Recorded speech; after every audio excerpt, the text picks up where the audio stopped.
Hello mga kasari, magandang hapon po sa inyong lahat.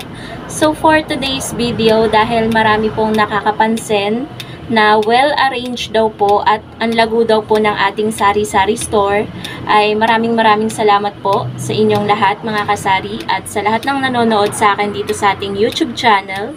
So may pa-quick tour tayo mga kasari. Mabilisang tour lang para magkaroon kayo ng update sa status ngayon ng ating sari-sari store, ng ating tindahan, munting tindahan. So, ayun guys, mag-umpisa na tayo. Eto guys, hindi ko pinaghandaan itong ating quick tour. Kung ano lang yung itsura ng sari-sari store ngayon, yun lang yung mapapakita ko sa inyo. At kung ano lang yung laman ng ating tindahan ngayon, yun lang po talaga ang mapapakita ko sa inyo. Walang halong eme. So, ayun guys, mag-start na tayo. Okay guys, para maiba naman, dito tayo sa labas magsisimula. Dahil marami din pong nakapansin, ayan, hindi po kalinisan na, pasensya na. Maganda daw po yung idea na yung lutuan ko kapag mag-isa ko is nandito lang sa likod ng tindahan, katabi lang ng tindahan. Para nga naman kapag may bumibili, is madali nating mapapagbentahan. So, ito po yung ating gate na pinagawa ni partner sa safety ng ating tindahan at para si Basha ay makatakbo-takbo na. Ayan siya. So, safe din si Basha, hindi siya makakalabas. So, punta na tayo mga kasari dito sa labas. Okay mga kasari, nandito na tayo sa labas ng ating tindahan. At ito po yung itsura ng ating store sa labas. So, ayan po siya. Medyo nakataas pa yung trapal natin dahil hindi pa fully malilom. May konting init pa na umaano dito sa ating bilihan. So, ito yung kabilang bilihan. And ito naman yung kabilang bilihan. Ayan na yung inaantay kong magtitinapay. So, ito yung aking pambili. Wait lang guys ha, bibili muna ako. Ayan guys, nakaalis na si kuya at nakabili na rin ako ng tinapay pang merienda. So, ayan yung ating sari-sari store at ayan yung nilabasan nating gate. So, meron tayo nakapaskil dito na presyo ng mga JTI cigarettes. Yan, pinaskil yan ng ahente natin. SRP price lang po tayo.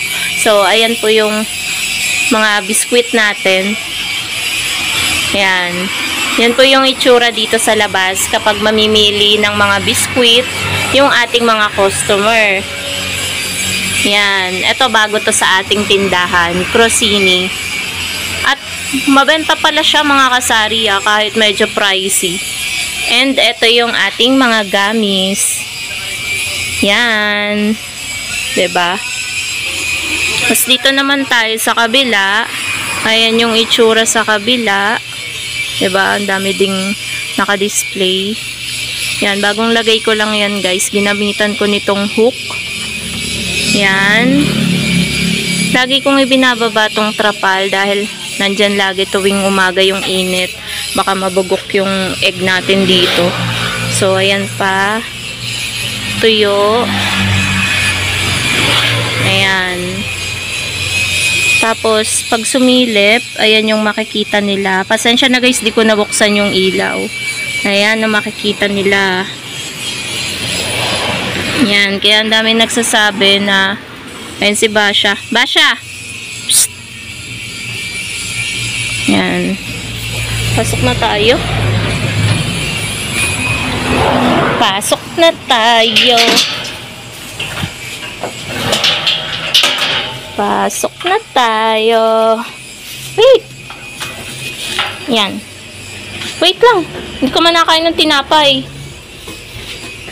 Yan. So, open natin yung ilaw. So, ito na guys. Yung loob ng tindahan. Yan yung palagi nyong nakikita. Ito ko nilalagay yung mga mismo. Wala pa tayong delivery today. Di pa sila dumadating. Yung ating delata and condiment section. Yan, always ko naman yan napapakita sa inyo. Mga bigas natin. Mga alak natin. Lagay ng mga bukod-bukod na benta. Yung sa GCash natin. May money detector din tayo. May mga kahang bukas na. Ayan, gumawa lang ako DIY ng box ng sesto. Yan. Ayan. Yan yung mga pinakita ko sa inyo kanina sa labas. Yan. Tapos yung mga kape natin dito. Ayan. So, ayan. Kaya may kutsara dyan kasi nagrepack ako mga kasari ng munggo. Ito siya. Tagsa 10 piso kanina lang. Ayan yung bigas. Mga alak natin. Red Horse Grande. Sa sulok, ayan yung mga mineral. Maliit at malaki. Yung ating sabunan section. Yung ating mga yosi. Ayan. Ito yung ating munting rep.